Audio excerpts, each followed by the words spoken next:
Who's looking for activities night? Oh, the acapella? They're in the chorus room. You go straight out here, make a left, and go straight.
Okay, we're going to get started, even though I understand some people are stuck in traffic trying to come down Lake Road, but hopefully they'll get there soon. So we'll get started. I'll call the meeting to order. It's a regular session of the Board of Education. We're going to start with a salute to the flag.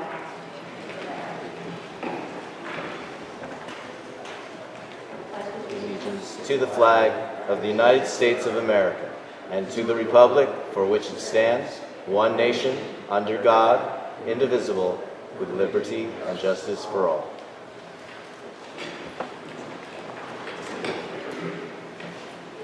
We have a roll call, please, Mr. McLaughlin. Mr. Berman.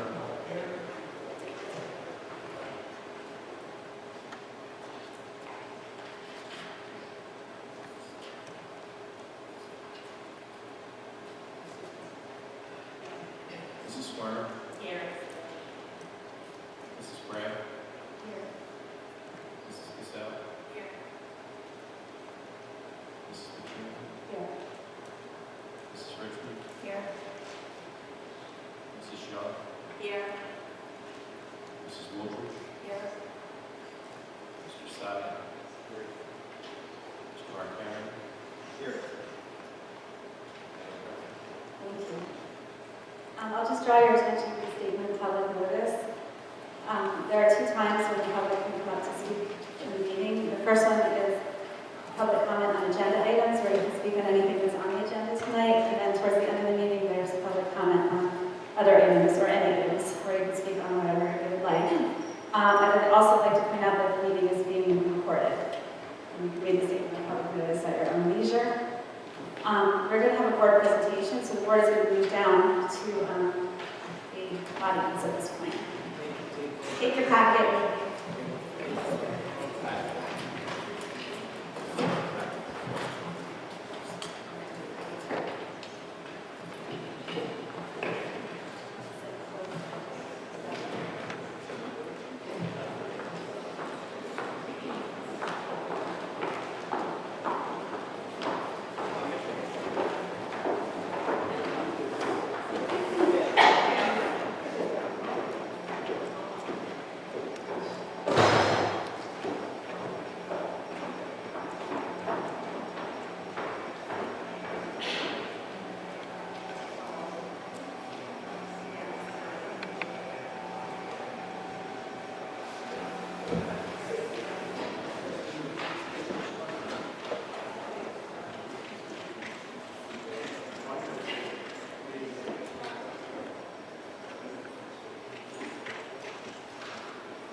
Good evening, everyone.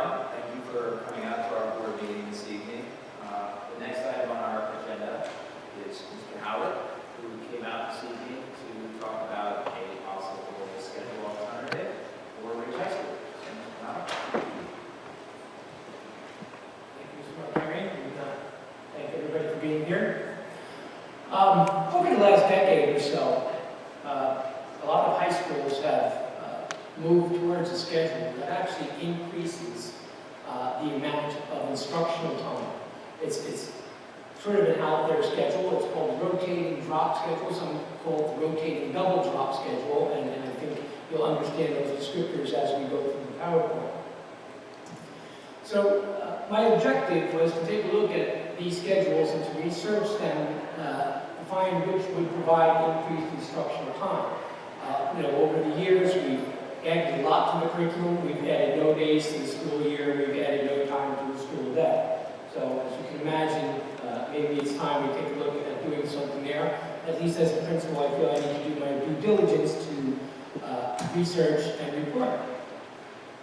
A need exists to explore schedule options to increase the amount of instructional time. Advanced placement courses are a major concern. A schedule that may accomplish this objective is currently being used by a number of high schools with similar demographics to Ridge High School. We'll have a list at the end of schools that we know. The Exploration Committee, that's what it was called. Sounds a little space-like, but we put together a committee and we did some things. I was on the committee, Dr. Brian Heineman, our Director of Curriculum, Supervisor Jillian Chavis is here, she was there, and Dr. Don Levy. Mrs. Chavis and Dr. Don Levy are mostly responsible for putting together the master schedule, so I felt maybe they might want to be included, wasn't sure. We also have Barbara Metzko, who is a member of our art department, and she was there mostly because this is going to have some impact, it could have some impact on our music program, especially choir, orchestra, and band. Mrs. Kathy Willis from the science department, because again, it probably affects science the most in this particular schedule. Tim Howard is from our physical education department, because it could also affect that greatly. Maria Menziger is from our special education department. I didn't see her here today. We had some parents, well actually some crossovers. Mr. George Alexis.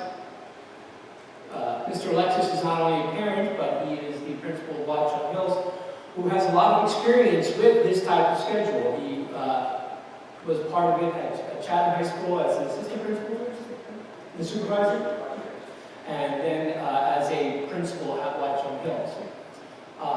Amy Venishner, one of our PTO co-presidents, Jane Florek, the other co-president. Board members, Robin McKean, she just spoke to her, and Beth Swerman. And then we had two students. We had Sarah Venishner, and yes, that is Amy Stewart, and Jad Allen Slayman. And they really did a terrific job of, when we went on our visitations, talking to students and finding out their attitudes about this genre of schedules. We met 3 times. We visited Livingston High School and interacted with colleagues in associated areas. We spoke with students, and most importantly, we got a chance to tour the common lunch, which we will take a look at what that means, what that is in just a few. And then we visited, special thanks to Mark Stern, the Livingston High School principal. He arranged for us to be able to meet with significant figures in his building, and they were very informative about our schedule options. We visited Watchung Hills Regional High School and accomplished same with special thanks to George. And then we were able to find out some things. The committee status right now, the committee agreed to continue to explore the rotating drop schedule. We feel that there's some merit in it for Ridge High School. We feel that there are a lot of good things. There are some things that aren't so good, but we believe that that may outweigh the bad things. And anyway, we figured that we're going to move on. Awaiting presentation by principal. Here we are. Expand exploration to the department level.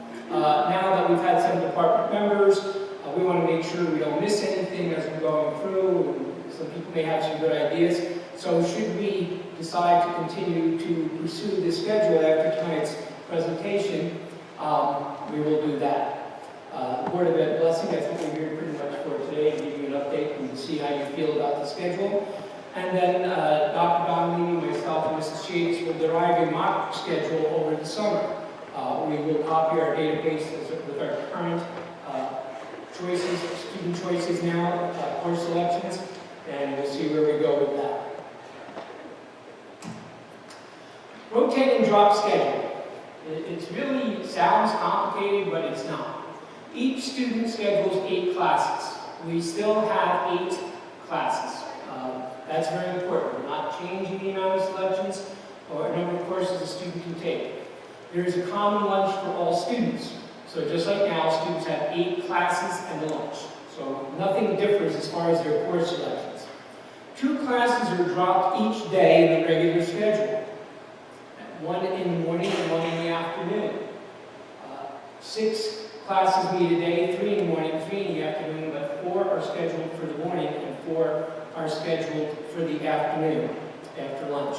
And the blocks rotate on a 4-day cycle rather than a 5-day cycle as our current schedule. It's better illustrated. Please, I wouldn't pay attention at all to the times. I was just playing with them, and since I'm kind of a straightforward guy, I use 60 minutes to make the schedule easier, but there were some other reasons for that too. And this is basically, you have 6 blocks during the day and lunch.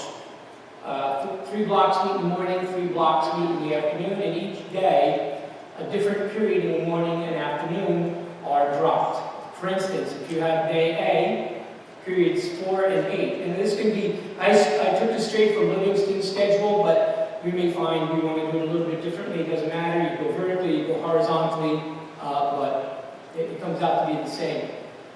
So periods 1, 2, 3, lunch, and then 5, 6, 7. On day B, we would skip periods 3 and 7.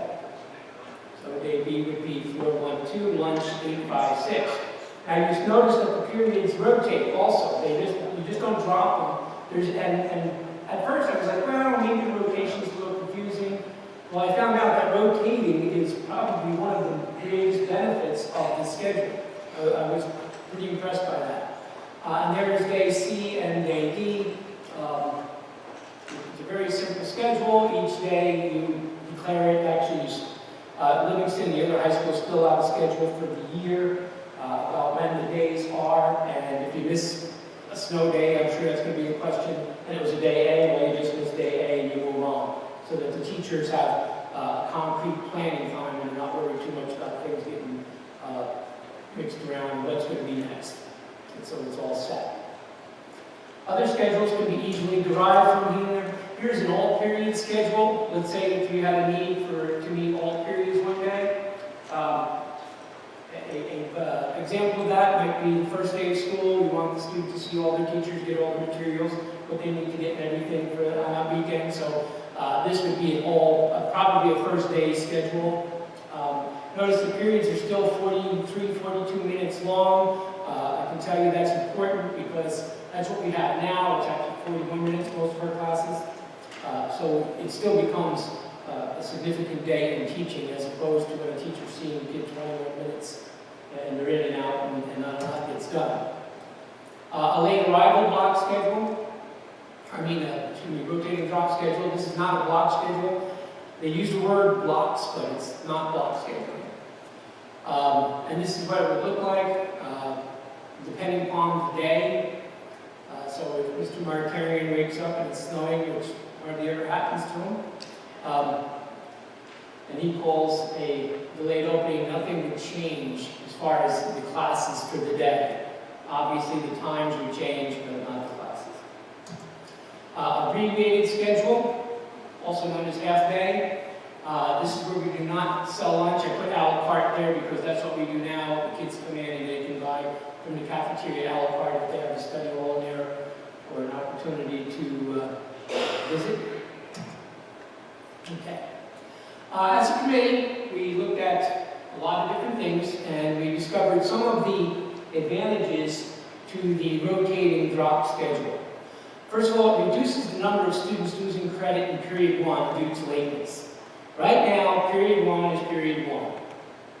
So if a student is late 4 times to period 1 and it's more than 10 minutes, chances are they have 4 absences, because anything over 10 minutes is considered an absent in any of our classes. So now it'll at least be spread out over 4 days. Those of you who are in the administration part of education or even teachers, I can tell you no matter what you do, you're going to have late students. Just like no matter what you do, you're going to have late people. My first assistant principalship, I was sworn I was going to be late to my school.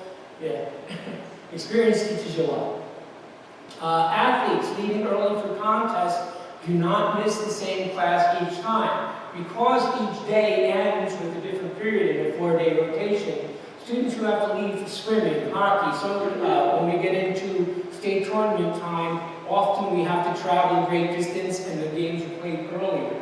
So students have to miss that last period of the day. And one of the biggest complaints I get, not only from the faculty, because the students are missing that last period, but also from the students and the parents themselves, isn't there something we can do to lessen this? Well, yeah, there is. And this could be something. It breaks the routine. That was a very, very popular thing. You're not seeing the same kids the same period. So that sleepy period 1 is now not always sleepy period 1. That very docile after lunch class is not always that class. It rotates through, so sometimes you're seeing period 1 first thing in the morning, and sometimes you're seeing period 1 just before lunch. And it's also a very, very important concept for having science labs during the lunch period. Schools report less discipline referrals. A couple reasons. Less passing time, these are theories, we haven't done any studies, but less passing time, less kids in the hall. And reduced class cuts. I know this will come as a surprise to you that when a student cuts a class at Ridge High School, we almost always find them in the cafeteria. Is that a shock to anyone? It just makes sense. Well, now, you're going to have all the people at lunch at the same time. So if you walk into the cafeteria now, chances are they're going to know you're not supposed to be there. With lunches that are almost all around 400 people, 400 kids, that's a little hard to make a seating chart with. Okay. Less stress from homework. What we heard from the students is they have 6 courses each day, so they have 6 homework assignments, as opposed to now where they have 8 classes each day, and normally 7 or 8, depending upon whether they have health or not, homework assignments.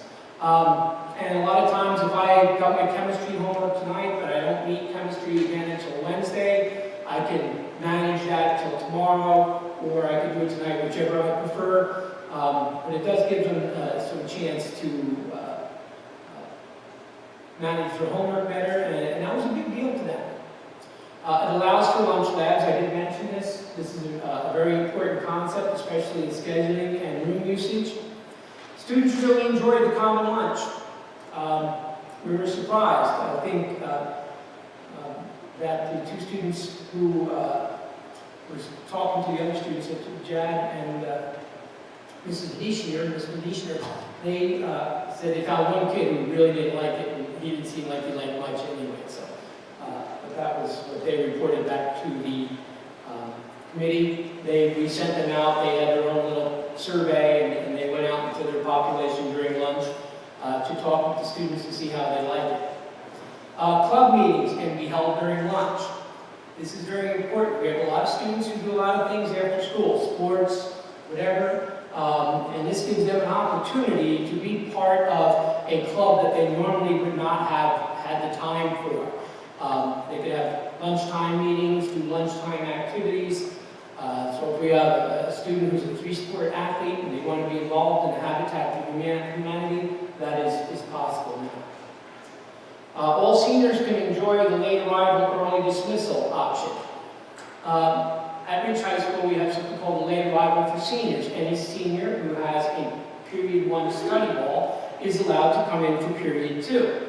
And that's a very coveted option, as you can imagine. However, we can't give every senior in the building period 1 study hall. The same thing is true for period 9. if you have a period 9 study hall, we have something called an early dismissal. So, and that usually includes lunch, the student has an 8-period lunch. And there's a lot of manipulating the schedules trying to get first or last study halls. And I know that this drives the counselors crazy. But in this system, because period 1 would be different every day, that student would be able to at least 1 day a week sleep in, or 1 day a week, and that possibly 2, because of 4 and 5 common denominator, but that's very important to them. So instead of some students having it and other students being completely without it, everybody could enjoy it should they choose. A possibility for expanded tutorial options. That's big. Some schools have math labs or language labs going on during lunch. If the student is struggling, they can go to those labs during the lunchtime. And common time for professional development for the teachers, whether it be at lunch or otherwise, it provides more opportunity for that. Another advantage of the rotating drop is probably the sustained instruction too. So even though in some areas you may lose a few minutes of instruction, I'd say a few areas probably just science, because you are sustaining and not meeting and taking attendance and doing all those things every day or packing up at the end of the period, it does actually increase your instructional time. In physical education, where they now have 40-minute periods, it may take them 15 minutes between getting dressed and getting undressed, which left them only 25 minutes of really participating. Now, that would increase with the longer periods, whether it be 60, 55, or whatever. So that's a very important concept. Rotating drop schedule analysis of increased instructional time. Now this will change slightly if we made the periods a little bit shorter, lunch a little bit longer, if we extended the day, whatever we're going to do. We can compare it, but we have to use a 20-day cycle because that's the least common multiple between 4, which is the rotation in the rotating drop, and 5, our RHS current schedule. Non-science courses. Language arts, social studies, math, world language, electives. Our present schedule has 20 meetings in 4 weeks at 41 minutes per meeting. Now, some of our periods are 42, some are 45, but that's because we do announcements, or it's period 1 where we're still a little slow getting started, so we, when the schedule, this present schedule was derived, there were some additional minutes, so they threw them here or there. And that's for a total of 820 minutes. On the rotating drop schedule, since it meets 3 out of 4 days or 75% of the time, it's 75% of 20 or 15 meetings in 4 weeks. At this, I put 60 minutes per meeting.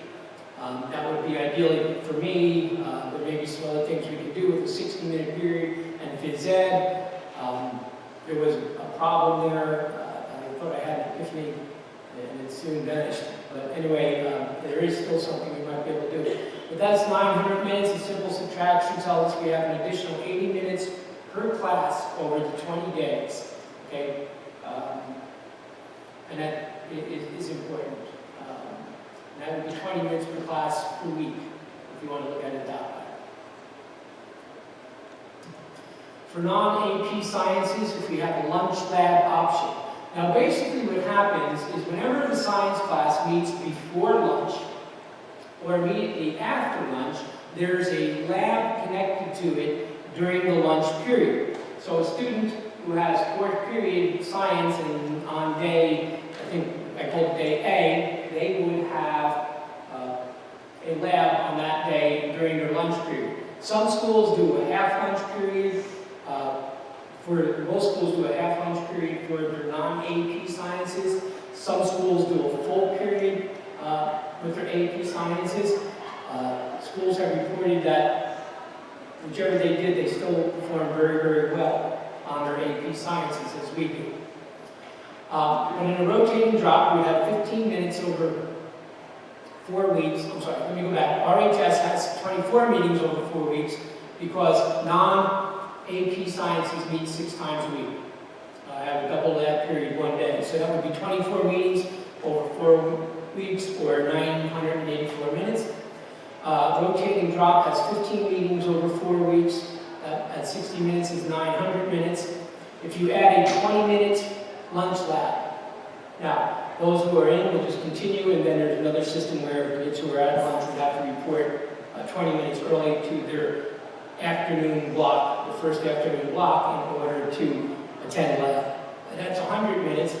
Anyway, comes out to be 1,000, subtracting 984, that's 26 minutes over 4 weeks of additional instruction. And I think that's very important, especially for the sciences. AP Science Lab, the lunch option. If we do the complete lunch, it doesn't have to happen, but this is one of the drawbacks, and I thought we can play with the lunch period, we can play with the periods, but it's generally going to come out about this number, because the more you shorten the periods to lengthen the lunch period. A good remedy here would be maybe to increase the number of minutes per day to overcome that. But this is what we have. AP Science Lab has 28 meetings over that 4-week period at 41 minutes is 1148. Rotating drop has only 15 meetings at 60, and that gives us 900 meetings. Lunch lab, if we went with the full 40 minutes, would be additional 200 minutes. So we would lose approximately 48 minutes over the 4 weeks, or 12 minutes per week per class in this type of situation. This is one of the less than ideal situations, but the principals I talked to, that sustained instruction really overcomes a big part of this. I don't think we overcome all of it, but certainly not having to take attendance and do all the, which I refer to as administrivia, whether it be taking attendance or packing things up at the end of the class, getting ready to leave. There's some time that can be saved there. One of the bumps in the road would be band, choir, and orchestra. Choral sectionals and band orchestra instrumental lessons could continue to be offered during the common lunch for credit. We do that now with our students during their lunch period. The wind ensemble and symphony orchestra will continue to be scheduled during the same period as instrumentalists are shared between the two ensembles. In our current system, we have wind ensemble and symphony orchestra is scheduled period 6, and 2 days a week the wind ensemble goes over in place with the symphony orchestra, and it works out very well. One thing that we would lose for the band and orchestra, we would lose the flexibility to have students schedule wind ensemble and symphony orchestra during their lunch. Right now, students must have lunch on their schedule. They would take lunch 6 period, eat lunch very quickly, and then participate as much as they can with the wind ensemble or the symphony orchestra. So we would lose that option. We wouldn't obviously have the period 6 lunch, it would be a common lunch. But we would be able to still offer the choir sectionals and band, orchestra, and instrumental lessons. This is something that would be looked into much deeper when we turn it over to the departments to see what their thoughts may be. The common lunch. This is the thing that I'm always a little bit leery of. You're going to have 1,900 kids eating at the same time. I prefer to call it the all fall down lunch, because you pretty much eat wherever you want. There will be areas of the building that would have to be cordoned off for labs and club meetings, and so there aren't a lot of noise in hallways, but you think of it as chaos. And I think most of the principals thought it was going to be chaos, and then when it really went into fruition, it was very organized. You'd be surprised that at Livingston we saw about 1,800 kids moving around without a problem. Watching the hills, oh yeah, George, 2,300? 2,200. And you would not have known that there's 22 kids eating at 100 kids eating at the same time. Some of the kids were able to go for help with their teachers. A lot of kids would go and eat lunch with their teachers in their rooms, which I thought was great. It was very interesting. So here's something that you think has the potential to be very, very stressful, and it's not. Would require additional custodians on duty. Obviously, we would need to clean up the hallways and the gyms, or however we would take a look at serving lunch. I have spoken with Steve Tarbono, the Aramark lunch supervisor, and the Aramark company does work in schools who have this this rotating drop schedule, and they say it's really not an issue. Basically what they do is they put kiosks around the building, and kids eat where they're going to eat. I think for the most part, in some of the schools, they just gravitated where they were. Other schools had more priority for seniors where they wanted to eat and things like that. Staff supervision options. You're going to have some supervision during lunchtime. The way schools have handled this is either they've made that their duty period because in the rotating drop schedule, the teachers do not necessarily have to eat lunch during the common lunch period. Their lunch period could be any one of the periods, and that usually works out pretty well. Some have worked a deal where the teachers work half a year of lunch duty, and then for half a year they don't have any duty, recognizing the much more difficult nature of lunch service or staff supervision during lunch service. Lunch service issues I spoke about, we would have to work something out there, but it seems like it's been done pretty easily, and there's a number of companies who do this. Lunchtime opportunities, the club meetings, tutorials, the council meetings. Students who do not have to miss class to talk with their counselor. They don't have to miss class to go to tutorial or whatever in certain instances. Facility concerns, I'm going to address that in a few slides. Do we have enough rooms? We are now trying to schedule 9 periods into 8. It's without the lunch, but still, we need the rooms in order to do that. And most importantly, the students like it. As a matter of fact, the students seem to love it. Every year, the counselors struggle with, and sometimes it comes to my level, can we switch my child's lunch? Their friends are in this lunch or their friends are in that lunch. Well, generally we say no because that's not our first priority in the education of the child. So unless there's an extenuating circumstance, most of the time, students wind up in lunch. It's a good thing. They eventually make friends and they spread out, and that's part of growing up, I guess. But they do like the fact that all their friends are at lunch, and they don't have to miss them. Often, outside friends get lost at school because they have their classes together. They don't have common lunch. The only time they see each other is outside of school. So they kind of like that. Here's the facilities room usage. Now, I probably had about 20 slides with this concept when I first did it, and then I realized I was boring myself, and that I shouldn't take it out on you. But basically, when you do a building analysis, room usage, you go through each room and you put in the number of students that you could fit in that room.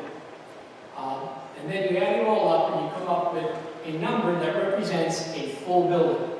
That means if every kid in here had a seat, we could handle up to 2,632 students, give or take. Commonly, back in the day, we used to use 90% capacity. So we would take that 2,632 and we would multiply it by 9, we would take 90% of it, and that would be your capacity. Well, those days are gone. With specialty rooms between computer rooms and special education law and those sorts of things, you're not going to fill every seat to 90%. So more commonly now we use 85%. That would give us a number of 2237, and in the most drastic of measures, 80% is used, and that would be 2106. That is still more than 200 students above our current student enrollment of 1,900. So we're in pretty good shape there. The worst case scenario still only places RHS at 90% capacity. So that's important that we know we have the rooms. Some of the things with lunch labs, science rooms may be used as many as 8 times per day, which would allow for some rooms to be reassigned. Over the years, I've had to kind of take rooms. I took one from the language art department, I took one from the social studies department, and we turned them into science rooms. Because in our current schedule, where our labs are set up, we can only use the science room 6 times.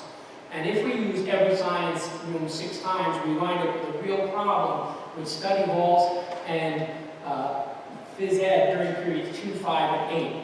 It's more complicated than I'm making it sound, but basically, if you're going to use a science room 6 times, you have to schedule class periods 1 and 3 with the labs into period 2 on different days. The same goes with 4 and 6 into 5, and then 7 and 9 into 8. So essentially, if you were to put all the labs like that, you would have, because the only course that coincides with the lab is either study hall or phys ed, you would have 1/3 of your school in phys ed period 2, 5, or 8. So obviously we try not to have that happen. Right now we have a very big period 2 study hall. We would prefer to have it, if we're going to have a big one in period 2, because we can use the cafeteria for the study hall. And the nice thing about the common lunch is the cafeteria could house all study halls and free up the lecture halls. During lunch periods now, we put our study halls in the lecture halls, which you can't see right now, but they're behind the curtain. And it would be nice to be able to use those as classrooms in the case of an emergency. Or I think Mr. Fappelman would be really happy to have them empty during the day. But freeing up the pack would be a big deal as far as that goes. Other factors to consider: vocational schools, shared time students. This isn't really much of a problem, and it affects very few of our students. It is possible for a student to take 5 classes here at Ridge and attend VOTEC or vice versa. That would not be possible in the 8 period or the rotating drop schedule. They would be able to take 4 in the morning and 4 in the afternoon. But I imagine that, they would be able to take 4 classes, but only 3 would be in the morning. But they would be able to take 4 classes. Scheduling advantages and disadvantages. Right now, with our current system, we hand schedule science because it is quite complicated. Hopefully, that could lessen that task. We may have to look at some credit adjustment, depending upon where this winds up. There are several things that can be done. Teacher contract, of course, would be an issue, and food service. These are some of the things that, should we continue to move forward, we would look into more deeply in how it affects Ridge High School. Unfortunately, for the common lunch, we do not have the facilities that a lot of schools have. Watchung Hills has multiple lunchrooms, plus the ability to store tables that they put into the cafeteria. Anybody who's tried to store anything in this building knows it's not going to happen very easily. Livingston had a 750-person cafeteria. We only have 450, and they also had the ability to store tables that they would set out in the gym. Although I will tell you that a lot of schools don't do that. It's just all full down. Wherever you want to eat, you go to this classroom, you go to this hallway, you eat in that lobby, wherever they congregate, much like the beginning of school where everybody meets in their different area until the bells ring. Very similar. And these are schools using or implementing the rotating drop schedule. Many of them are similar in our demographics. Some do not have this rotating drop schedule yet. We used to have the Magnificent 7. Princeton still has a 9-period day. Milburn has an 8-period day. I don't think that went over very well the last time we tried that. But these are schools who've been, I can tell you West Morris Mendham has been using it for years very successfully. Livingston High School, of course Watchung, Chatham High School, Mount Olive, Montville, Hightstown, Paramus, all high-functioning districts and similar demographics to us. Neat. That's it, folks. Thank you. Do you have any questions? Any board members? Have a question? Yes.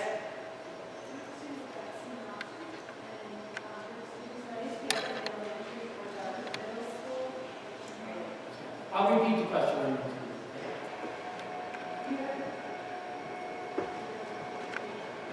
Senior option, yes, for phys ed would continue. Is that what you're talking about? Or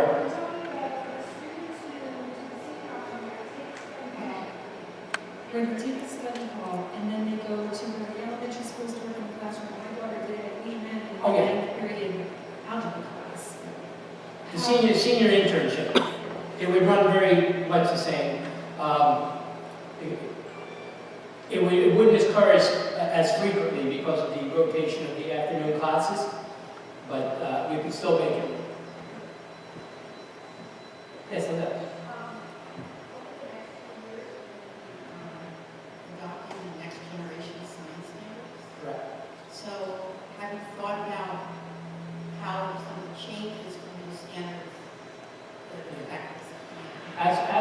look to implement STEM, STEM is more conducive to a longer period. Discovery thing, you know, you get in there, you get your materials, so yeah, it's much better for that. Dr. Heineman, who was our previous supervisor of science, is very aware of the STEM program. Mr. Hall, and they realized that the increased periods would make it easier for us to implement STEM. Overall advantage, certainly not a disadvantage. There would be much more of a disadvantage in our current schedule as far as length of period. Ms. Berner. Worst case scenario, still only places which high school at 90%. Right. Which means, right. Can you explain that? Well, it means if we only occupy 80% of our rooms, our capacity would still be 90% of what we can hold. Does it vary? In other words, you set up your schedule, can't you tell in advance, or is it going to vary by schedule? Well, it's going to vary by how much you can fill your rooms. For instance, you know, if you have a course where you have 40 kids taking a course, and you're going to offer 2 sections, then you're only going to be able to put 20 per room. So that's where you would not be filled to capacity. I vary day to day. And think about whether, I don't think so. It could because of the rotating, which periods are dropped. I don't think all the periods would be exactly balanced, but not enough that you would notice.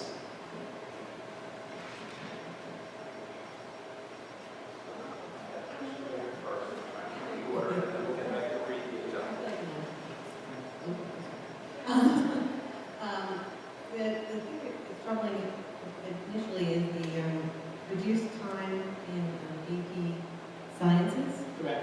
Because there's so much material to be, we start our school year later, maybe in some cases in September, so that the amount of days that they have to put in, we're just concerned about that. It's a lot of time. And it so happens, I have some examples. We're not First of hear all, about an hour lesson. I'd preface that by saying, we purpose a lot of our time here at Ridge to AP Science. We're well above most schools as far as our time that we allot for AP Science. So it's not surprising to me that when we go to this, we lose a little bit of time. There are things we can do. We can lengthen the lunch and therefore the lab experience. If we were to lengthen the lab experience, let's say 50 total minutes, that could make quite a difference for the AP Science. That would be an additional 10 minutes every rotation of 4. So there are some numbers that can be played with. We can decrease that. Of course, as we decrease in the periods, we decrease that additional time that we had in the other classes. So we have a domino effect. The only way to avoid it completely would be to lengthen the day.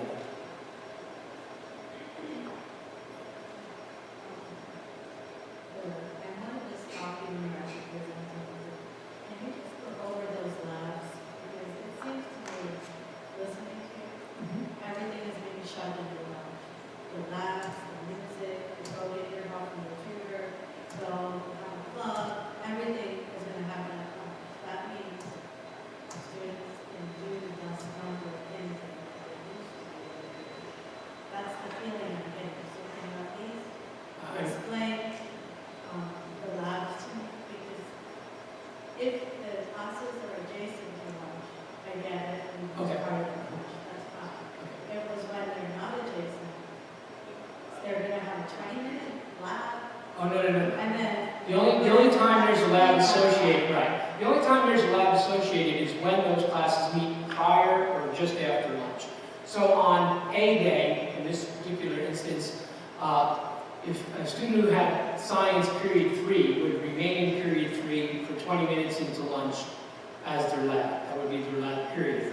And then the students with the period 5 lunch would, halfway through their lunch, go to science and have 25 minutes or 20, whatever we decide are good numbers. I wouldn't get hung up on the times because those are flexible. Right, but what if you have first period or the last period? Well, if you had first, no, you only have one lab in a 4-day cycle.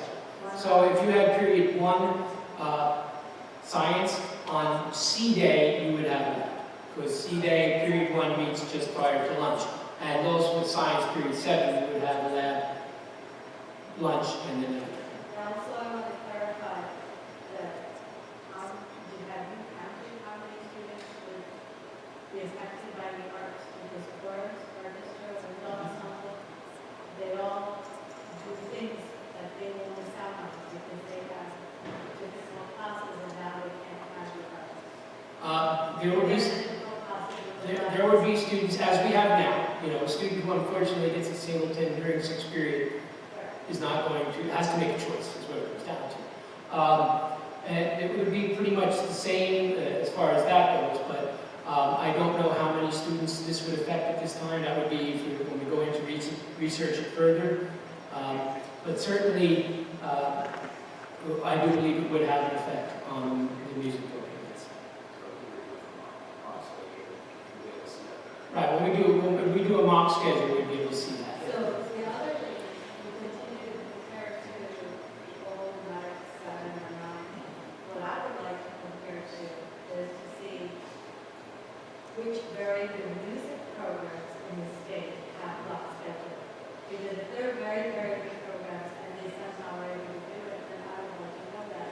Or is it just that some random or all very simple? I want to know if the arts really get decimated doing this, because if that's the case. I don't know if they're decimated. We have talked extensively about the effect. They're not decimated, but it does restrict some students. Not significantly. I don't know if maybe George can help.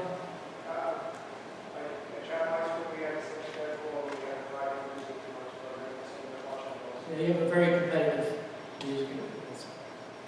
I think Orlando is very good. I think Edison is very good. I don't know, it's like the music. Yes, but they do not. They don't run the rotating drop. We'd have to find a music school that does have a rotating drop. George, you want to imagine Livingston? We met with Mrs. Retzko, who sorry couldn't be here today. She apologized. Did meet with the music directors at both Watchung and Livingston, and she felt she could make it work for choir. Band and orchestra is a different thing because we have that combo 6th period where we share. So yeah, students have to make a choice, you know, and we do that now. We have students who want to take 5 AP courses, choir, orchestra, band, and underwater basket reading, and it just can't fit in the schedule. So this would restrict the music department, especially band and orchestra, a little bit as far as scheduling for students. Definitely. Yes, ma'am. John. Oh, John, there's it. Here you go. On your facilities work usage, I wasn't quite sure. You said that lunch period, you'll have 8 of the science rooms would be used 8 times. Is that currently, or is that going to be new? Oh, no, that would be on the rotating drop. Okay, when you only have 7 periods, so you will have a room used 8 times. No, you have 8 periods. You have 4 in the morning, 4 in the afternoon. But they only have 3 each. Yes, they only meet 3 times, you know, only 3 meet per day. Okay. But So- on those days that they don't meet, we would use the room. Maybe it's a typo, but it says that the science rooms may be used 8 times per day. Right, periods, well, 8 times per schedule. The schedule proposed, just a comment. You have no passing time before and after lunch, is that? Correct. I wouldn't pay attention to times. It's something that would have to be worked out. And is it going to be difficult to increase the day by 10 minutes? I don't know that I'm in a position to make that judgment. Ideally, I'd like to have 20 minutes, to tell you the truth. Ideally. I think it's time that we recognize that we need more time. Teachers need more time. I haven't really had a lot of time to, so one comment, the minutes in the current science program, including the lab, would be reduced by about, well, right now the time is, we have 22% more time in science because of the lab than we do in other classes. Right. And I think your estimate was it would go to about 10% or so.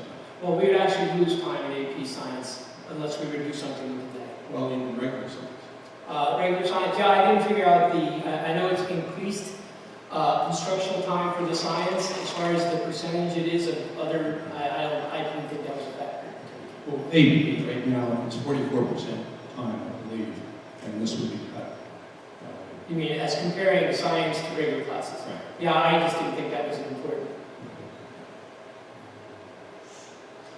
The last thing, if we can go to a 60-minute period, I know there was some discussion years ago about that would allow for some classes of phys ed to be, wouldn't be penalized because of the labs. Exactly. That was my epiphany. I ran into the roadblock when we started to look at students who would have two, and we may still go that way. I mean, that sounds, it worked out. But the students, we have about, 80 students who take 2 AP Sciences? Okay. So anyway, What percentage of the number? 70-something students who take 2 AP Sciences. You have AP Physics and AP. And I haven't been able to, what it's going to come down to is where we were left before we had the 3-day PE, and that's where students would have to take more study halls than they cared to. A student who was looking to prepare a Tier 1, Tier 2 transcript for college doesn't want study halls. And even though we can do, because of the 60-minute periods, it could work very nicely with the PEs for 1 AP Science. It wouldn't be so conducive to 2. And the other thing is, students who, with the labs going into lunch, it would be much easier for students to schedule AP Sciences. Because basically, you're just scheduling a class of regular 4 days, and when it happens to cycle to before or after lunch, that's when your lab is. So it would make Dr. Donnelly and Mrs. Shades are always poking me. Lunch labs. I'm kidding. And they're going to beat me up after this. Well, maybe I'll suggest a 0 period.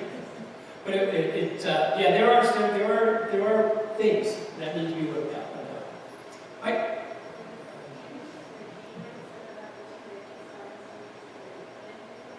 Well, right now, if a student has 2 AP Sciences, they have that do not, what we call dovetail. The science labs don't dovetail into the same period. That's easy because then they have 2 days lab for 1 AP Science, 2 days for the other lab, and they have 1 day of study hall, which you're forced to take.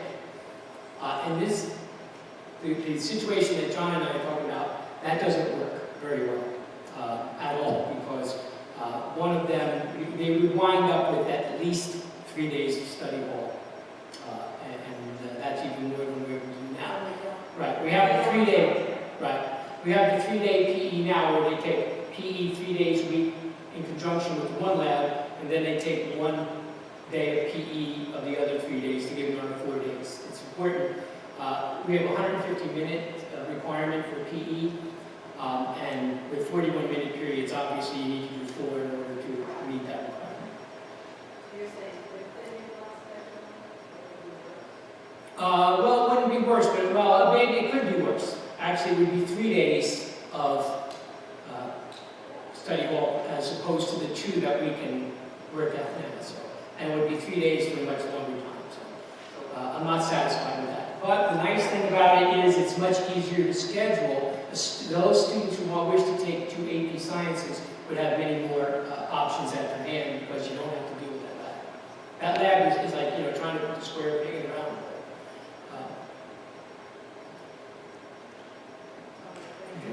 I have general comments. What you're trying to do is increase the time on task. Absolutely. And the body of knowledge, I don't know how many years it takes to double it. My guess is every 5 years it's double. Maybe it's even. So if we don't do something, I know it's surpassed me in my lifetime. I can tell you. if we don't do something in a hurry, we're going to start stuck. We're stuck already. It's national worldwide. I think the contract allows 20 more minutes in the high school for the day. I think for the 8-period day, I think we did get 20 more minutes, and then because we didn't go to the 8-period day, I don't think we used that. I'm not positive. I have a personal view. Academic courses are what it's about, and the arts are nice to have, but I don't think you're going to make a living with it. I think the academic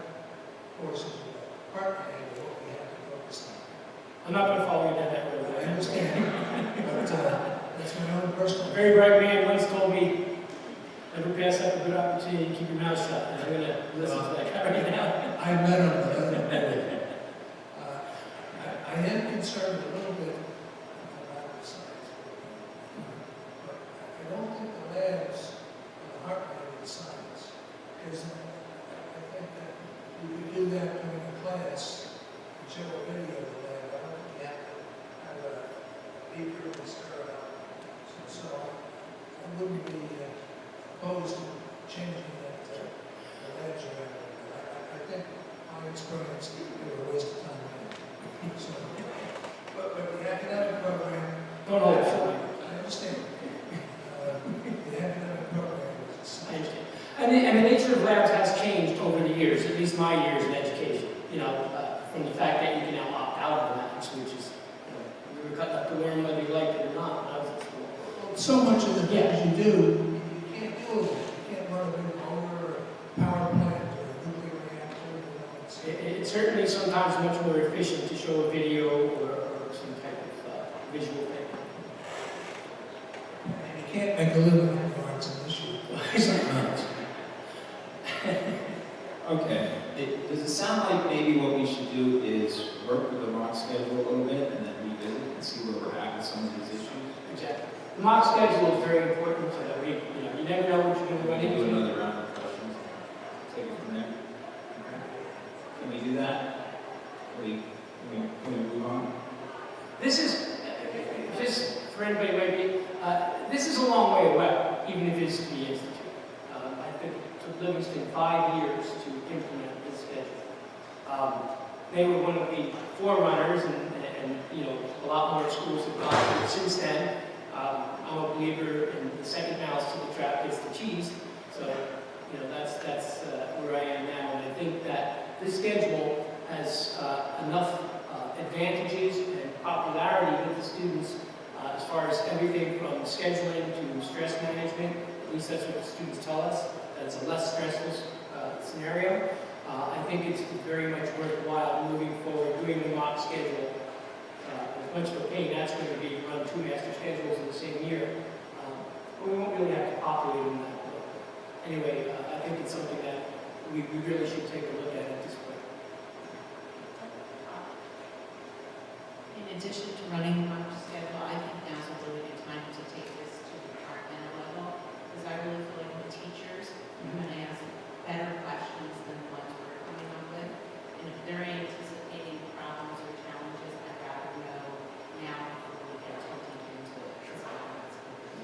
And I can go back and present different scenarios of times and lunch periods and stuff like that. Like I said, the only reason why we have to, if we want to do something, we need to have a 60-minute period. But once we abandon that concept, we have a lot of flexibility as what we can do. Thank you. Thank you, Mr. Howell. Okay, so I promise that we'll get more opportunities to ask questions and make comments on this topic again after we put some more legwork into it. I would like to thank everybody who came out, ladies, Mr. Howlett, Mr. Alexis, thank you for coming out tonight to support the presentation. Have a good night.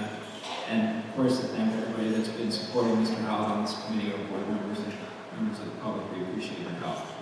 So at this stage, we actually have a doubleheader tonight.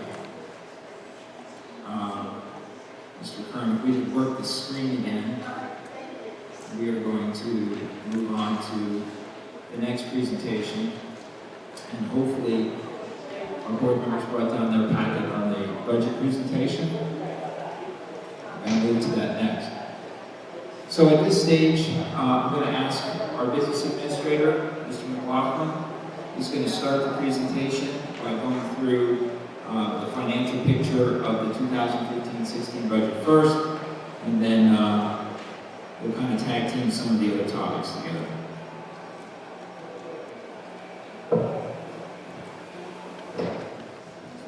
Thank you, Mr. Parker. So as Mr.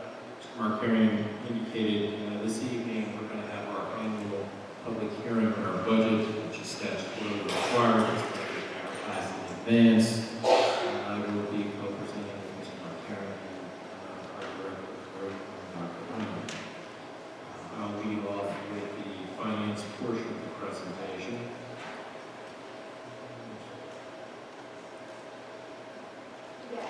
What I'm going to try to do tonight is a little bit different from what we've done in the past with finance, because we felt from the feedback we were getting from the finance committee and the board in general that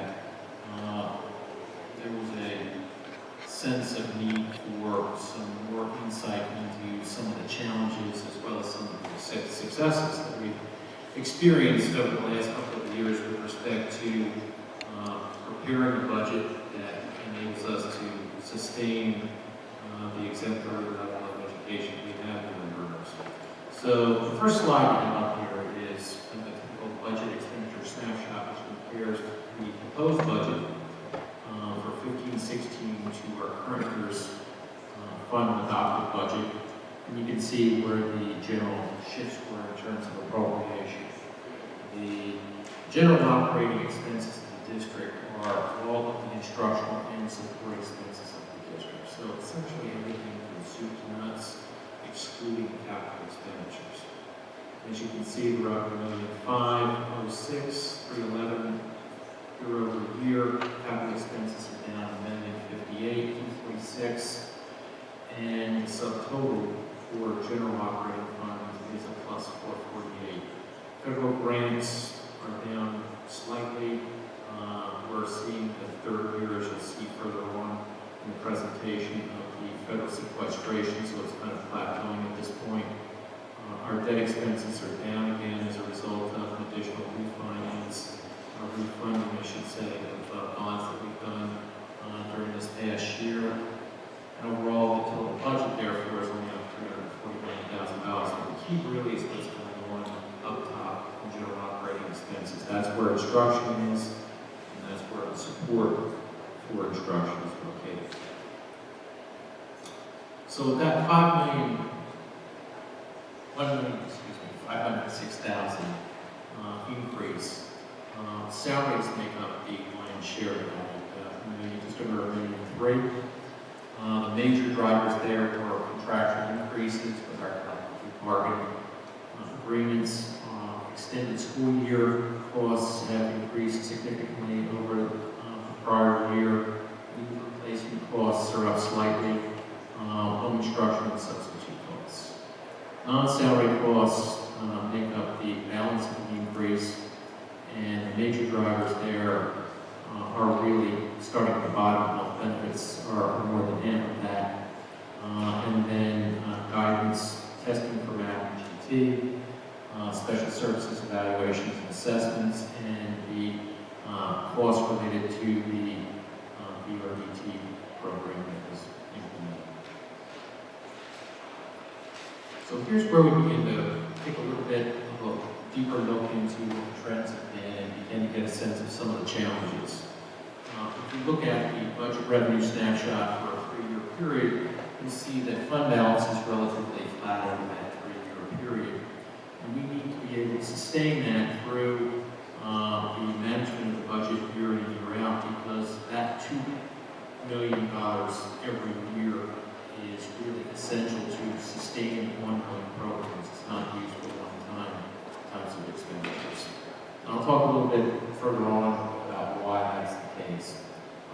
The Bridge Sports Foundation capital contribution is a unique item that really has come up in the last year. And what we see in the current 15-16 column is the promised annual contribution from that association for a portion of the cost of the wellness center that the district contractor had built as of last week. That's up at Bridge Hospital. We'll talk about that project a little bit more in depth as we go on in this presentation this evening. Our maintenance reserve was something that we've augmented over the last couple of years significantly. And while our discussion of reserves and their utilization is a whole other conversation, it can take much longer than we have time for tonight.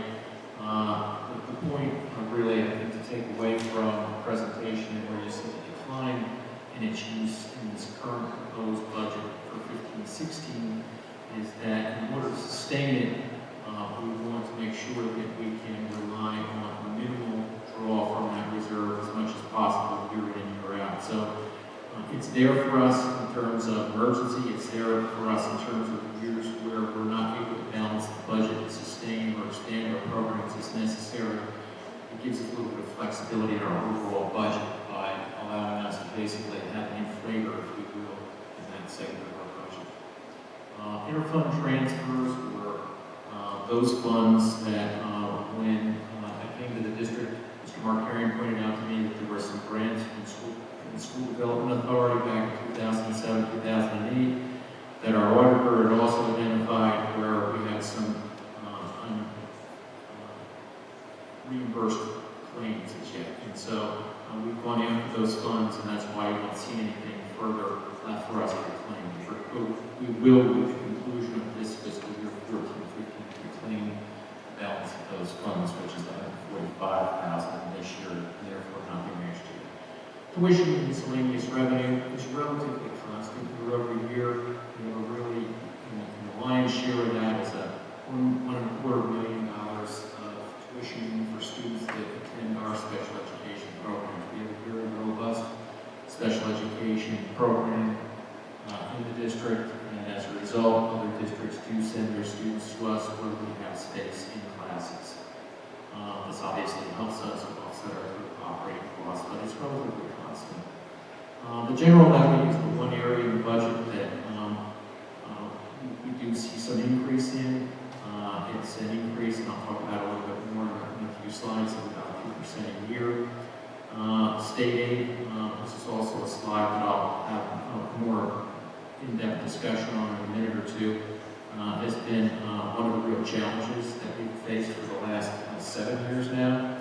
And extraordinary aid is always budgeted flat, since we never know how much of that the state intends to fund.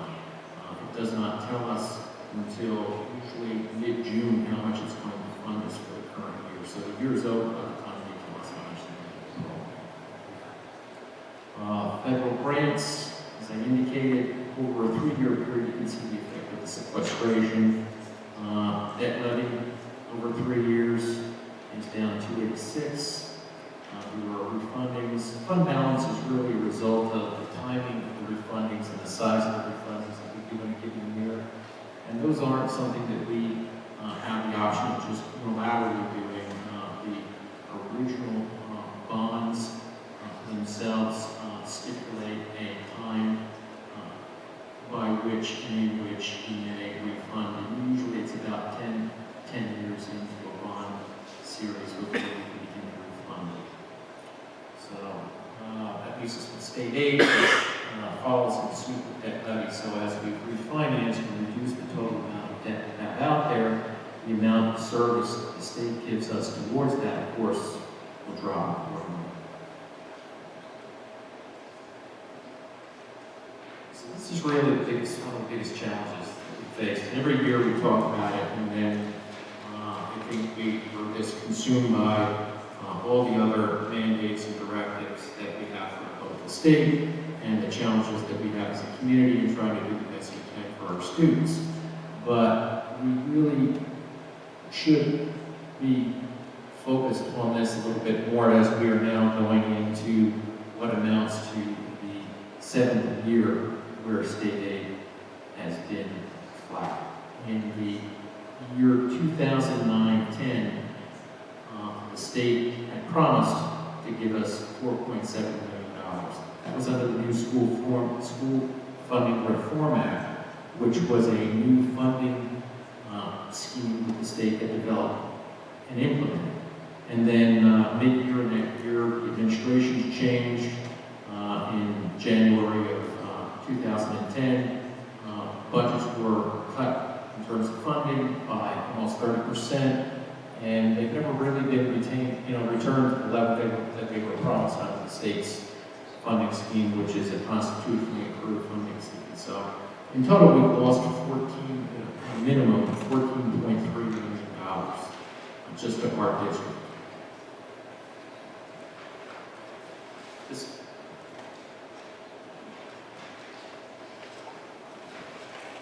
This slide gives you a little bit of a sense of some of the additional challenges, but also some of the successes we've had in terms of financing over the last number of years. So as you can see on the right and left-hand side, we have the general fund levy, which is used to fund the current operations of the district and local levy. On the right-hand side, we have the debt service levy, which services the bond referenda that the district makes over various years. And I think the takeaway here really is if you look at from 11-12 on, for the last 5 years, we've only increased the tax levy 2%. We've not used any of the adjustments or any of the bank cap. On the right-hand side, I think the takeaway is really comparing the 12-13 year with the 15-16 year. You'll see that we've reduced the levy on the debt by over 10% over that period of time through refunding. So what you have in the far right-hand column is really what the net effect is on the taxpayer in terms of what they save year over year. So the takeaway here really is that debt levy's been reduced by 10%, and we've increased our bond rating to a AAA bond rating during that period of time. The district is one of only 4 K-12 districts in the state with bond rating, and we will see the benefit of that every time we go out to refund, because we will get the optimal return and the optimal savings for that type of credit rate. So just another way to restate some of the information I just gave in the previous 2 slides. The general fund levy increase would be $1,578,418. The debt levy will go up $133,603. The total effective net change is 2.038%. We're not taking any automatic adjustments or we're using any bank cap. Based on information provided us by the municipal tax collector, the taxes for the calendar year will actually decrease $11.93 on the average assessed home value of $631,828. And the municipality has also been kind enough to provide us with the increase in the average assessed value year over year, which is going up from $16,583 to $631,828. As I said in one of the initial slides, the budget and fund balance is an essential part of sustaining the levels of programs and services that we have. And so it's made up really of 3 items, and 2 of the 3 are really the direct result of the management of the budget throughout the year. Item number 1 and item number 3 here.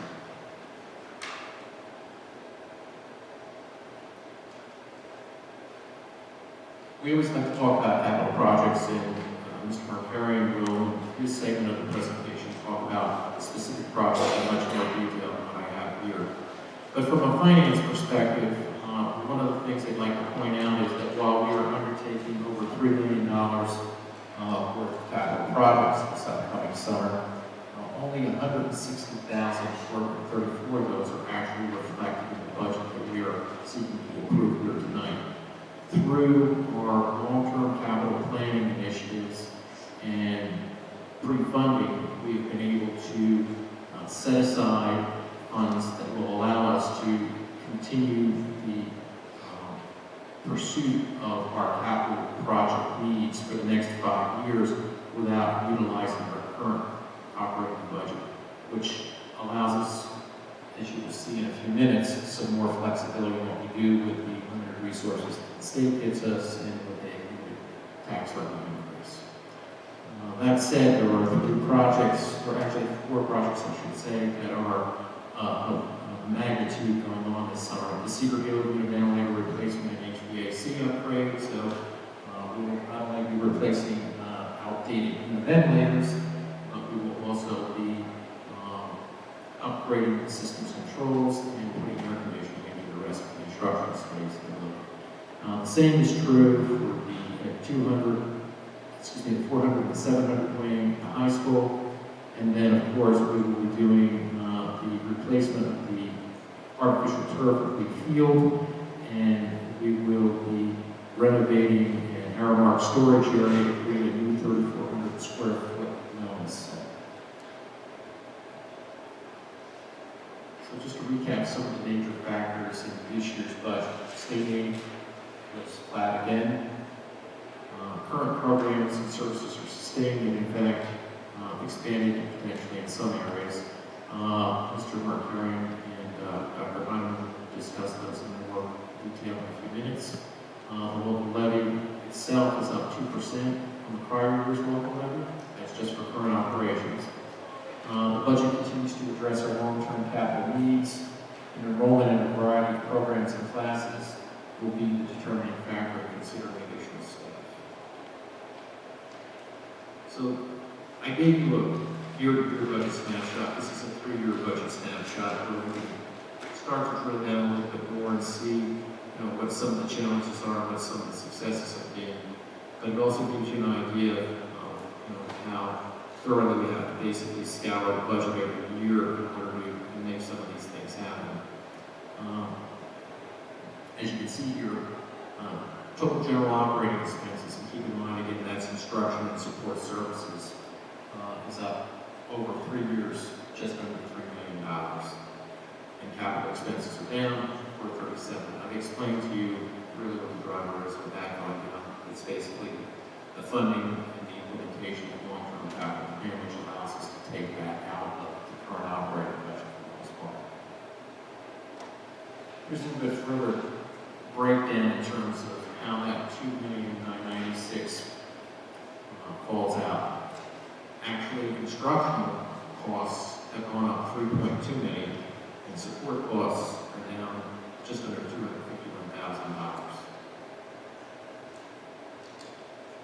So how we did that was through a series of budget efficiencies. Since 13-14, we pursued strategies which allow us to direct all of our tax revenue increase. Keep in mind, we can only increase about $1.5 million a year, so it's $3,125,000 since 13-14 into instruction. Every dollar that's been funded into instruction. Despite the fact that, if you look back here, you'll see that more than half of our budget is in support costs.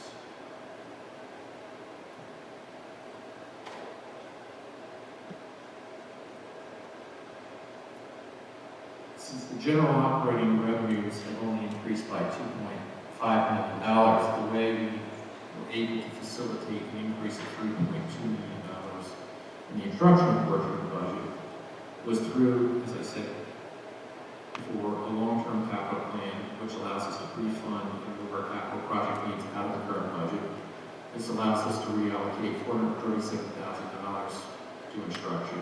And through efficiencies in facilities operation and utilities cost management, we've been able to reallocate $1,600,000, of which $250,000 went to instruction and the balance to services and support of instruction. I'll talk about those a little bit more. Here's the breakdown of instruction. As you can see, general education instruction, special education instruction top of the list, and they're just about $3.1 million. So the lion's share of 3.2, and they are basically a 40-60 split. 40% general education instruction, 60% special education instruction.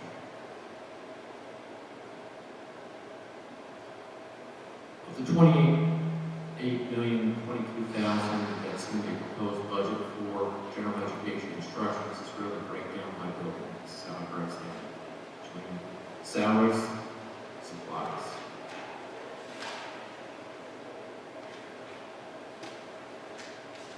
The takeaway from this slide really is the bottom. We've seen an increase of $1,827,000 over 3 years in special education instruction, or about 14% increase in costs.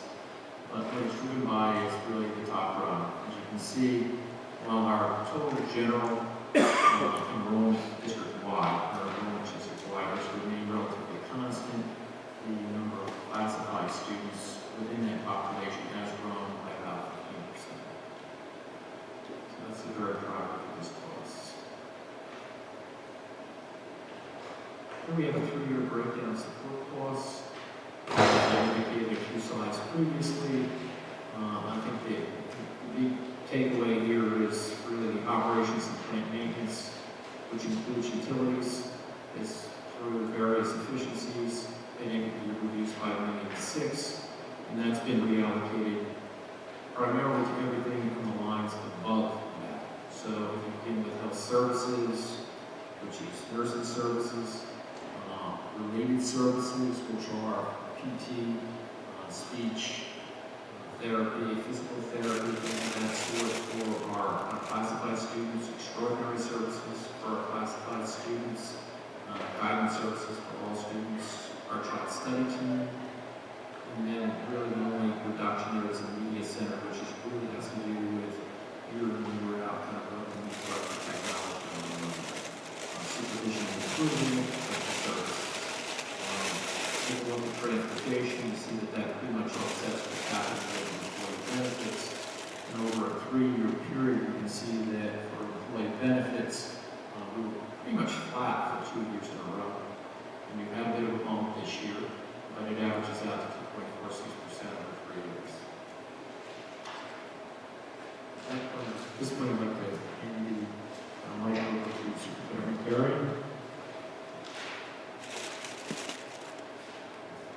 Thank you, Mr. McLaughlin. Okay, so as Mr. McLaughlin mentioned, our budget is designed to certainly first and foremost maintain all the programs and services that we have been sustaining over the years, and also it seeks to grow wherever possible. So you can see from the first 7 bullets there that we're not planning on taking anything away, and our hope is to be able to bring in some additional staff, somewhere in the range of 4 to 7 full-time equivalents, in order to support us in some areas that we'll talk about in a little bit. And I think that Mr. McLaughlin did a nice job of explaining how we've been able to sustain programs and grow programs, even despite some really difficult challenges, by planning to use our reserves and our capital budget in a way that allows us to shift some of the funding back into our regular operating expenses. So thank you for those explanations, Mr. McLaughlin. So just to get to the schools a little bit, as far as enrollment goes and what's going on there in terms of what we anticipate for the 15-16 school year, you'll notice at Cedar Hill School, the current kindergarten enrollment is 81 students. The demographic projection for kindergarten enrollment is 55 students, and that's for the 15-16 school year. So whether or not that 55 students bears itself out, we'll have to see. And I do want to thank our town demographer, Mr. Bill Draper, where I mentioned demographic projections. I want to give him credit since he was doing calculations to provide those figures for the district, and he has been faithfully and dutifully providing those services at no expense to the district for quite some time. So thank you to Mr. Draper. And this is what we anticipate happening at Cedar Hill Elementary School in terms of sections. We're not quite sure how it bears. It will bear out when the school year opens, but these are the figures that we're anticipating at this time. So it gives you a sense for our general classes, how many sections at each grade level Cedar Hill anticipates, and how many, of course, regular classroom teachers is exactly tied to the section. So if there's 4 sections in the 2nd grade, there's 4 regular classroom teachers teaching 2nd grade at Cedar Hill School. If there are 89 students, that would translate to the class size in the neighborhood of 22 to 23 students per class. So this is what we anticipate right now for Cedar Hill School. But in addition to the regular classes at Cedar Hill, of course, we have special area programs. So this year we added this piece of information to the budget presentation. So I wanted to thank Lisa Vitale, Gene O'Connell, actually here tonight. Thank you for joining us to help put together some numbers just to give a snapshot, in addition to the regular classes that we're running on a daily basis at Cedar Hill. What are some of the special area programs that we have running? So we have Resource Room, an ICS, Elementary ABA program. BD stands for Behavioral Disabilities Program. Now, general education, they kind of threw me a curveball there. I said, God, I wanted special education information. Why are you doing general education? In a nutshell, it basically means that I asked them to organize by program. So even though the student may have an IEP, the student may be classified, the program in their IEP calls for them to be receiving general education services. Maybe they have an aide in that classroom to help work out some other specific needs in their IEP, but their educational program at the time called for general education services. So that's why that happens. And we're servicing, at this time, about 98 students. And of course, figures are constantly in flux with many students being evaluated by the child study team or classified as the year goes on. Mr. McLaughlin mentioned a rod grant project that we would be doing at Cedar Hill Elementary School with respect to unit ventilators and HVAC. Mr. Harding, our Director of Facilities, isn't here tonight, but he did prepare this slide for you to provide a simple snapshot to show you what would be happening at Cedar Hill. Basically, two areas of the building in the pink and the blue, described in the 100, 200, 300, 400 classrooms where 29 original unit ventilators are being replaced with modern units that also include cooling in addition to heating.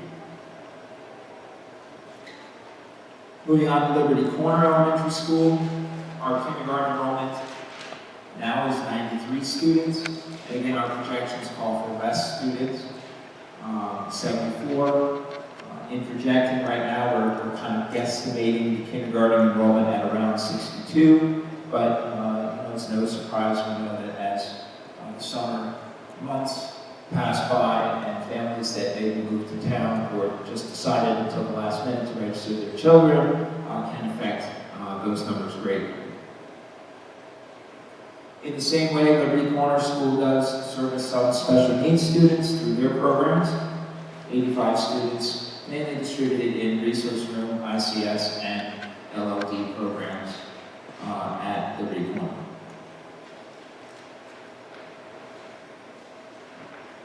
Prospect School, again, currently we have 89 students in the kindergarten at Prospect Elementary School, and we're projecting 75. The 73 was the most recent number that the school was able to provide for me for their estimate of kindergarten for 15-16.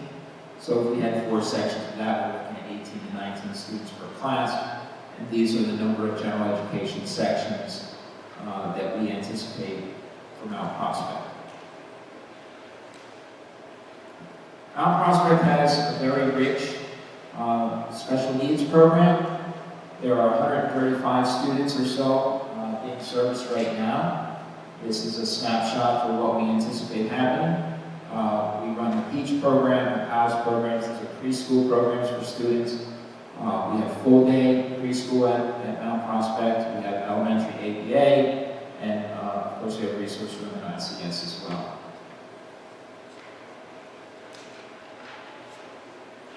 At Oak Street Elementary School, we had fairly low enrollments in kindergarten this year at 66 students. For next year, we're anticipating about the same in kindergarten at 70 students, although the original demographic projection was 58. So, obviously those projections are projections. And the one thing that I always look for when I read Mr. Draper's reports are his little notes about what if this happens and what if that happens. And one of the things he always reminds me in his reports, or he reminds anyone who's reading his reports, is that you never know when folks move in and move out of town, whether or not you're going to have a family coming in with little kids. So that can be difficult to predict, although he's much more confident talking about where they might build a new home next. At Oak Street, again, we have some special needs programs running. We have 82 students, mainly in resource room and ICS. At William Henry Middle School, you can see our current enrollment at 6th, 7th, and 8th grade, and it's going to be really very stable at William Henry for the foreseeable future, actually. For the next few years, we're going to be seeing these types of numbers around 450 to 475 in each grade. Next year, we're looking at 460, and 455 in the 6th and 7th and 8th grade. When we look at the middle, obviously when we look at the elementary schools, we kind of look at the general classes, and we say, well, how many students is that teacher going to have? And it's very easy to calculate. Once we get into the middle school and the high school, obviously the way the master schedule works is a little bit different. So we look at all the different sections and how many students we anticipate being in those sections, and then we do a little bit of division based on the number of sections and the total seat count. So this was a snapshot of William Adams Middle School actually currently, this current school year. Obviously their master schedule isn't finished yet, and you can see from the previous slide that their enrollment is going to be about the same next year. So looking at this year's numbers, pretty much we get a good handle on what we can anticipate for next year, and the same is actually true for Ridge High School, as we'll see in a moment. But these are your major content areas of William Adams Middle School, and remember that FTEs are the full-time equivalents or teachers that are teaching. So, for example, 21.6 full-time equivalents teaching language arts courses at the middle school translates to 108 sections, actually. 108 multiplying 21.6 by 5, because each teacher teaches 5 sections of a particular course. So that tells you there's 108 sections of language arts, general language arts classes running at the middle school. So the average class sizes are there for you to see in each of the content areas. Of course, all of the students at the elementary schools all come together when they get to middle school and so we have, again, a very robust number of students and programs running in the area of special education programs. And again, this gives you a sense of what those programs are and where the students are currently and what the staffing is dedicated to meeting the needs of those students.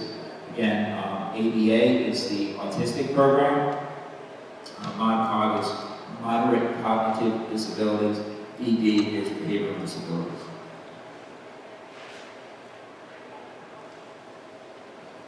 At Ridge High School, again, similar to Annie, we expect the enrollment to be stable.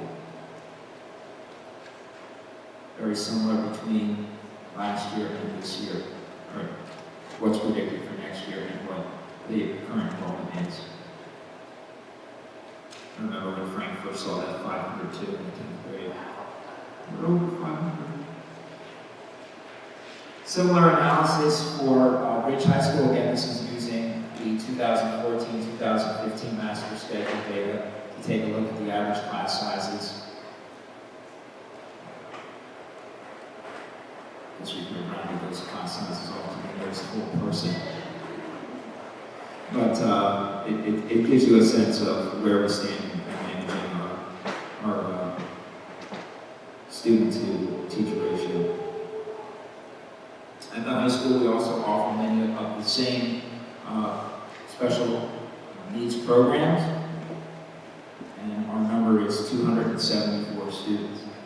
So I made a little note there at the bottom where we have some other special education area staff that are working instructionally with the students. As I was trying to tabulate the instructional staff working with the students, Jean pointed out to me that she didn't allocate the OT and the PT staff. And so those 5 OT staff and those 2 PT staff are working with the students across the district. And if you were to tally up all of the students, we had 869 students represented with the special needs programs, and we do have over 100 students still overaging in the queue for evaluation. Okay, so we got some of it finished, right? Earlier in the year, we were over 100. And the child study teams have been working their way through the list. So those numbers are constantly in flux, but this gives you a representation of where we're at. Okay, so getting back to the capital projects that Mr. McLaughlin was talking about, again, we've highlighted 2 of the oldest wings of Ridge High School, and we are going to be doing 16 of those classrooms in the 200 and 400 wings with essentially the same project going on at Cedar Hill, taking out very, very old univentilator heating systems and replacing them with modern units that provide both heating and cooling. And again, thank you to Mr. Hardy for breaking down the operating costs on these slides so that you can see what portion of the project the state is paying at 40% and what the district's responsibility is at 60%. But again, as Mr. McLaughlin was explaining, that aspect of funding is outside the general operating budget. The other project that was touched on from a financial perspective earlier tonight was the Wellness Center.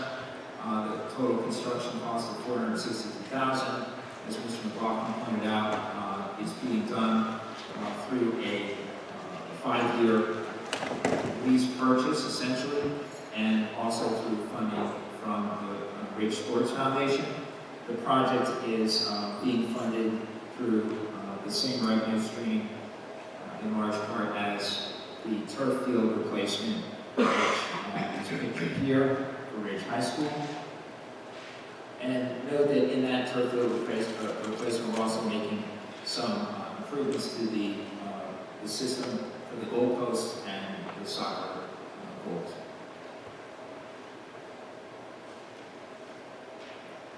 Finally, I just wanted to mention a couple other instructional programs going on that did not fall neatly into the world of general education or special education, as we've been talking about this issue quite a bit in some of our board meetings in the spring, and that is our support programs and what's going on with those in terms of staffing is represented here. At the elementary schools, our support staff that are not specifically designated for special education or general education are represented here. We basically have 4 staff working at each of the elementary schools under the titles of instructional support for math, instructional support for language arts, and reading specialists. We also have support programs at the secondary level at William Mann Middle School and Ridge High School. At William Mann, we have math support and lit support. Again, at 1.2, that represents how much staffing is dedicated to that. That means 5 plus 1 sections.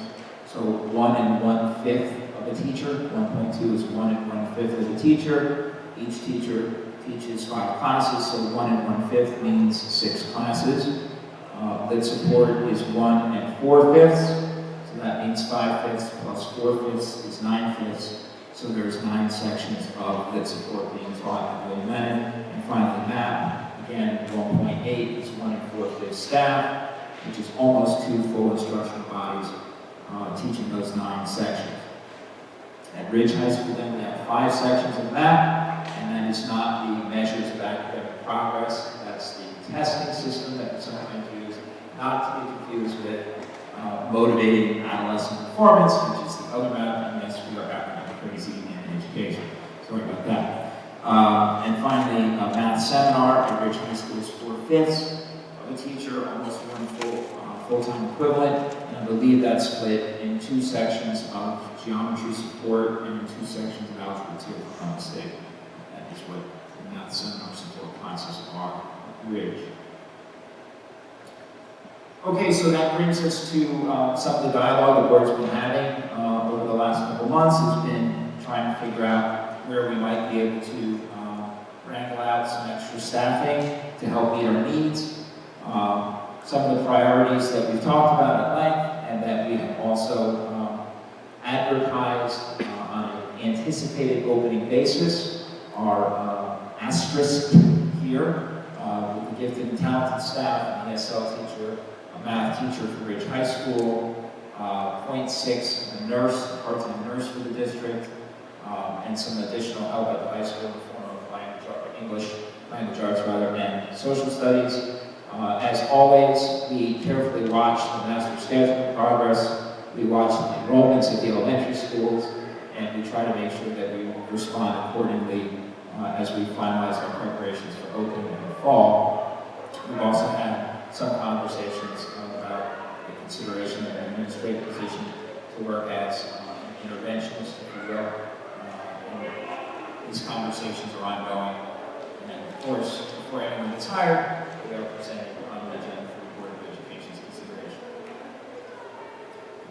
Okay, I can see Dr. Heineman has stood up here, so I am taking my cue to step back and let him speak to some of the curriculum information in the budget. Thank you, Mr. Marker.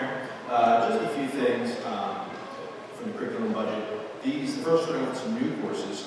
The first two, entrepreneurship and modern marketing, are not for next year, but for the following year. These are part of the revamp of our business program. So next year, this summer will be an initial development, and they will be looking to run the 16-17 school year.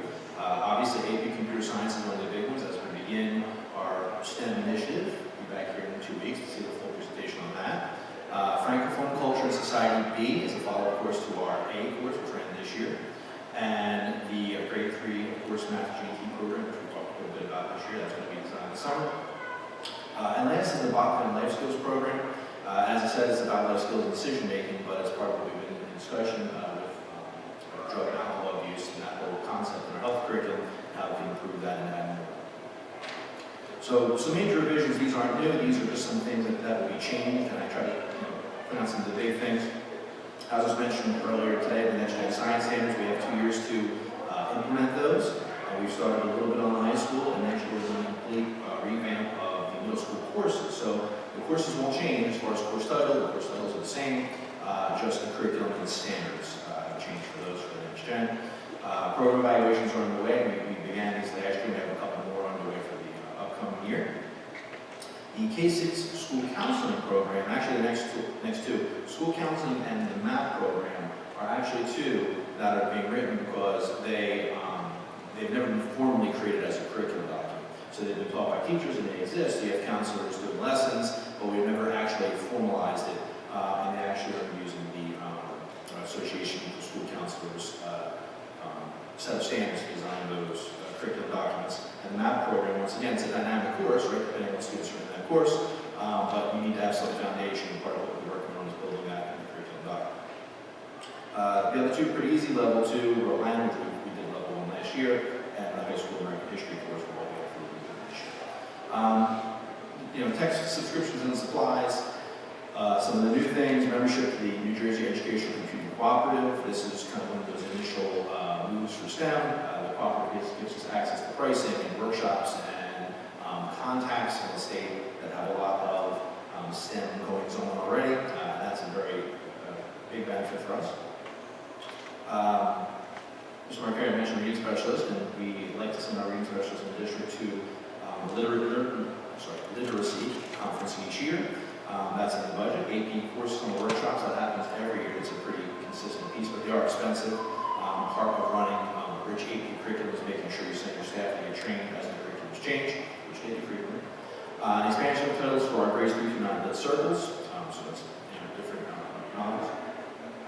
Licenses for digital reading software, Ask Kids in Reading ADC, which is an elementary program that we actually began training on our elementary staff last week. Computer lab upgrades, obviously, is part of the every year cycle here that we have in the district of making sure that our labs are up to date. And as we move forward with STEM, look at some of the systems that are out there, for instance, fabricators and 3D printers, those require pretty good horsepower from your computers, which is sometimes difficult. Last but not least, the computer science techs go along with the So the GT program, there are a few things I mentioned, I talked about this before, but the COGAT and math assessment are both part of the GT program. Those have been budgeted for. Redbird Learning is a pilot, has been budgeted for this upcoming year. The grade 6 enrichment is not really necessarily a budgeted item because we do that much work in scheduling. So what I talked about in my last presentation, having options for lunchtime for students to go to for all students. We believe we don't need to actually have a cost associated with that. We have that kind of staff, so that's positive. And then what Mr. Marquardt already talked about with 2 new K-5 staff. So part of the G&T obviously is the long-term goals and what we're looking at to move forward with, and it's obviously a big project. We've been talking about it a year to date. It was about a year ago that I first presented on that, and we put a couple ideas up there of how we're moving forward. There's a lot of moving parts, and all of that is kind of built into the system this year. Thank you, Dr. Appreciate that. Okay, so what we have on the horizon coming up, as actually I heard Dr. Hyman mention, 2 weeks from tonight, we'll be presenting on what we've gathered and collected in the way of STEM. We need to finish our hiring this spring, monitor for emergent needs so that we can plan for our opening in September. We need to continue to pursue our 15-16 district goals as they're supported by this budget. And finally, we've got a lot of capital work that's going to be happening in the next several months. Ideally, all before the school opens in September. That's the goal. And interestingly, these projects, these grant projects that we're doing, represent only about a third of what we ultimately have planned for the district. So, in addition to actually going through with the installation of this first round of summer, there's planning for next summer. So, Rod's already thinking this work is out all in days. Okay, so thank you very much for your attention. The board members will all sit and ask questions, and we'll discussion, and we'll go from there. Thank you very much for your attention.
So at this point, we're going to have board members have their questions and comments on the budget. Bev and I just got our daughters in the back, and they left after like 3 minutes. It must have bored them. That quickly. They're waiting for their rides home. So we thought that was comical. I was going to call them out when I got up here with the mic, but they left too quickly. So at this point, who wants to start? Questions, comments? Elaine? I just wanted to say one thing, and I know Rod and Nick pointed it out, but the fact that our state aid is so low and not moving since 13-14 is just, it's horrible. I mean, and I think what I really liked about this presentation tonight is showing how much Rod's been able and Nick have been able to cut costs everywhere, and across the district, across different. Whether it's heating and cooling costs or making sure that we don't spend on that, the debt issue, refinancing the debt. So I think we owe them a lot of thanks for doing that. But my concern sitting here now is at a certain point, you hit the end of things to cut. And I don't know when that is, but once that happens, where are we? It's very, very frightening. So I think it's great and we've been able to keep going, but it's not a comfortable situation, I don't think, because I really think we're in a position where, eventually there's just nothing left to cut. So. In keeping with Elaine's trend of optimism and happiness, this is the question no one likes to ask, but I feel like it needs to be asked because I've lived through this before. The state says they're going to give us a certain amount of aid, but there have been years where we didn't actually see the amount of aid they said was coming. So, A, when is that money actually going to be in our bank account? And B, do we have a backup plan in case we don't get what they say is coming? Because that has happened to us before. The answer to how the state allocates aid or actually doles it out is that they begin in September and pay us through June. So it's usually 1/10 of that amount every month is what we have. In terms of whether we have a backup plan or not, I think it's probably not a good thing to let the state know that we do have to back up, because then you might ask us for a loan, to be honest. But I think that, you know, the way we have structured our budget and our finances does give us some flexibility. You know, how long we will be able to sustain that is the question. And whether you would want to make certain decisions that would impact other long-term plans that you've made for what might sustain something for a year, if in fact the state were to do what it's doing now, what it's done for the last 7 years, which is to make a cut 7 years ago when they were really restored. You could essentially, I mean, think of it as, you know, a homeowner who loses a stream of income, and to sustain their mortgage, they have enough savings to do it for a year, maybe two. What happens after that? Well, thank you for your diligence in making the best of a challenging situation. John? I have a question that struck me. William Manning Middle School has 21.6 language arts teachers, and high school has 16. And this high school has 33, 34% more. And then in science, the middle school has approximately 11, and high school has 24. I can answer. At William we have 2 periods of language arts, so they have, in the 6th grade, they have reading, and then they have English, and the other grades, and we call them different things. But, and so we have language arts and English, so we get double periods every day. So they need twice as many teachers at William for English and language arts. Thank you. Preeti? Back to the hope and optimism over there. I'm adding more. First of all, I do appreciate having Rod and also additional staff come on to help out, because I was hesitant when we were hiring and bringing them, and I didn't want more administrators. But they have definitely covered their cost and saved more to our district. But my bigger concern is, there is, based on what Governor Christie has said, what is the, and I don't want to put you on the spot, you can say it, I'll get back to you, is what is the amount of money that's at risk from the state and the federal government based on what Governor Christie has already said? Do you have that I right don't now? think we really know. With respect to God, you don't know. But based on what he said, you have no idea at all what could be at risk. Well, I mean, Pennsylvania listens to it. Yeah, I mean, in general, to the sense that they said it could apply to any of our state aid, which would be millions of dollars, so $3.1 million. 3.7 million. Yes, it's pretty unclear. So that's fine. I just wasn't. Yeah, that's Federal funds and the state funds, they claim that it could apply to all of it. That's what they say. That's it. Mike? Just a couple of comments. One, Mr. Draper's in the hospital, so he's been there for about a week, and let's hope that he's okay. He's in the cardiac unit. So, secondly, I don't disagree with everybody that said we've done a great job, because I think we probably have, but I'm not going to pretend that I understood the presentation. So I'm going to have to spend some time to understand what was presented tonight. But it's also budgeted numbers. So extraordinary aid, the state aid number, the $1,000,007. I couldn't find it on the page. But that's the budgeted number. I think we're getting 2.5 or 3 the last couple of years. So there's a difference between budget and actual. And so we have to look at this a little bit closer before we say, gee, the state hasn't helped us a little bit, because we have gotten more state aid than we were getting before the cuts. That's the point. The extraordinary aid is always something that's in question.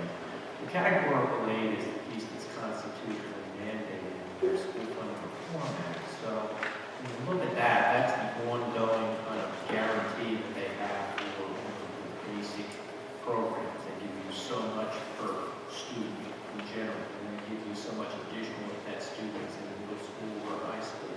And then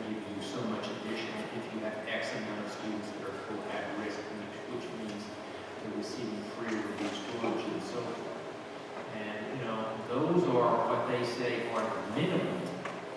They should be providing, the districts to provide the minimum education. We do more than the minimum here. So when we look at the $3.1 million, 3.172, and we were looking at a number that, if I remember correctly, was $4.7 million when the School Funding Reform Act was passed, and then when the current administration came in, they claimed that the finances were such that they had to make drastic cuts mid-year, and it's never been fully restored. So as far as extraordinary aid, which I know is state aid, that's really driven by the number of students that we have that are classified that have costs in excess of some very significant thresholds. So when we look at what they're giving us in terms of a percentage on that, it varies from year to year depending upon how much they have left in their kitty at the end of the year. They strike their price. How much, I don't want to argue, but No, I'm trying to get some more. you're showing $1.7 million. How much money did we get last year? Last year we got roughly $750,000 more. So we got 30–40% more. So there's a lot of numbers here. I'm not going to pretend that I have mastered them. But secondly, and it's amazing that it's not showing up, a credit to the community and the district and the whole town. People continue to move in, and we are continuing to get new students, because this was supposed to fall off. The middle school was supposed to be on the downturn by now, and the high school was supposed to be near peak, and that hasn't, I guess we're seeing a little bit of it at the elementary level, but the middle school's holding. So until we understand the next 4 or 5 years, I think we have done a good job, but I'm not willing to say, gee, we're in trouble. I'm worried about overtaxing, because as the population drops, we're going to have to take some cuts. The 2% is going to be way too much money. So I think you have to look at the longer range picture of this. But this was a lot of stuff. First pass, I want to understand it better before I get in. But I agree with everything that you said. Generally, hey, they did cut us. And we did take a big bite, and we cut back. And I think the reason we did creep back is some of the innovations that Rod and the company and the organization has made to make it possible.